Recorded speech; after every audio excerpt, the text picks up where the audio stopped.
Meyadnya dibalik setate nganggon sarana haturan.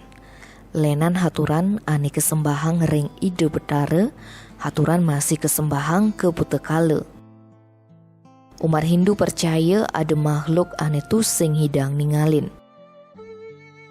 Apang tusing ngaduk-ngaduk, butekala kaupahin ban haturan. Haturan ane kesembahang ke butekala keadane rarapan.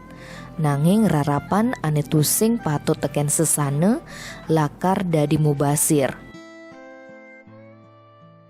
Mangku iwayan satre nyelasang, ada ilahan ane perlu tuutin yening ngaturang rarapan.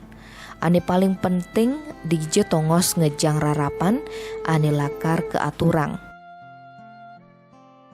Biasanya liunan umat Hindu ane ngaturang rarapan genahange di dhuwur canangi. Sujatene maturan rarapan patut kapisahang. Tatakane dadi ngangon lepekan sukle, dadi masih ngangon don, nganggon sarana ane melakar aji busung utawi klemik.